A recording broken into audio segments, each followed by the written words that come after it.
ओम श्री गणेशाय नमः। जय श्रीमन्नारायण, जय आदिशक्ति माता। ओम नमः शिवाय। प्रिय भक्तों, आज हमारे इस वीडियो में जानेंगे हरियाली तीज का शुभ मुहूर्त, पूजा विधि और पौराणिक कथा। तो प्रिय भक्तों, अंत तक बने रहें। वीडियो को लाइक करें, सब्सक्राइब करें और कमेंट में हमें ज़रूर बताना कि यह कथा आपको कैसी लगी।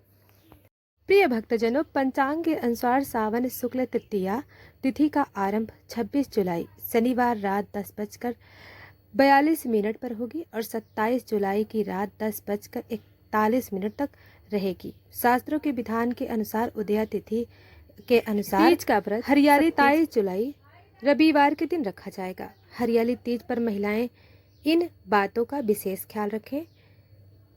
इस दिन महिलाओं को हरे रंग का वस्त्र पहनना चाहिए और हरी चूड़ियां भी।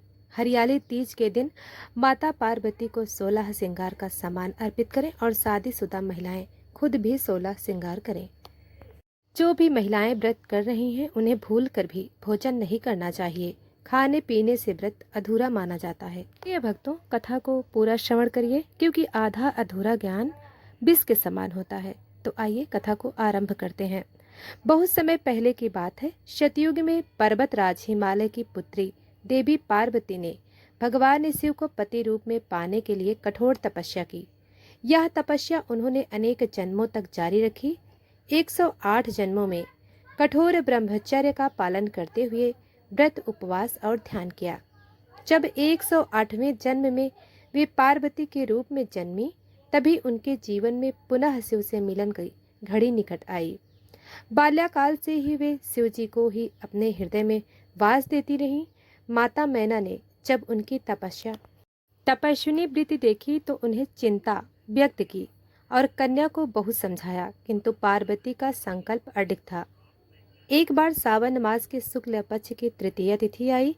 पार्वती जी ने इस दिन निर्जला व्रत का संकल्प लेकर शिव को पति रूप में पाने हेतु कठोर तपस्या की। नदी किनारे गुफा में, वन में वे अन्न जल त्याग कर निरंतर ध्यान में लीन रहे।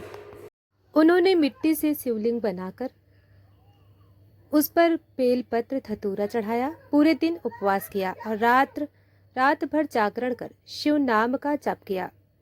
भगवान शिव की परीक्षा। भगवान शिव ने उनकी परीक्षा लेने का विचार किया। वे एक साधु के भेष में देवी के समक्ष प्रकट हुए और कहा, हे कन्या, तुम इतनी सुंदर हो, तुम्हारे योग्य कोई राजकुमार या देवता है। वह शिव तो शमशानी भस्मधारी, गले में सर्प और सिर पर जटाओं वाला है। वह तुम्हारी योग्य नहीं। पार्वती मुस्कुराई और दृढ़ संकल्प में बोली, हे महात्मा, शिव ही मेरे आराध्य हैं, वही मेरे पति हैं। मैं जन्म जन्मांतर तक केवल उन्हीं ही को चाहती हूँ। मेरे लिए शिव से बढ़कर कोई नहीं।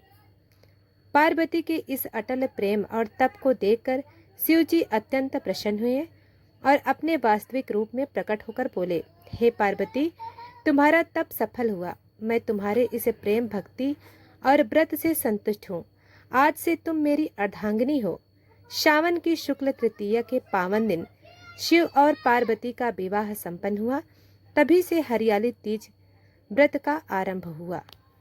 इस दिन सुहागिन स्त्रियां अपने पति की दीर्घायु व संतान दाम्पत्य जीवन के लिए इस व्रत को करती हैं। कन्याएं शिव पार्वती जैसे पति पाने के लिए यह व्रत रखती हैं। इस दिन हरी चूड़ियां, हरे वस्त्र, झूले, मेहंदी, गीत संगीत का विशेष आयोजन होता है। रात्रि को जागरण कर शिव पार्वती की कथा, श्रवण या पूजा होती है। यह पर्व प्रकृति के साथ आत्मा के पवित्र मिलन का भी प्रतीक है। हरियाली तीज न केवल स्त्रियों के लिए बल्कि संपूर्ण समाज के लिए भक्ति, समर्पण और प्रेम का महान उदाहरण है। प्रिय भक्तजनों, इस व्रत को मन, वचन और कर्म से पवित्र भावनाओं के साथ करना चाहिए। कथा सुनना व सुनाना दोनों पुण्यकारी होता है। प्रिय भक्तों, अगर यह कथा आपको पसंद आई हो तो वीडियो को लाइक करें, सब्सक्राइब करें और कमेंट में हमें ज़रूर बताएं आपको यह कथा कैसी लगी। धन्यवाद।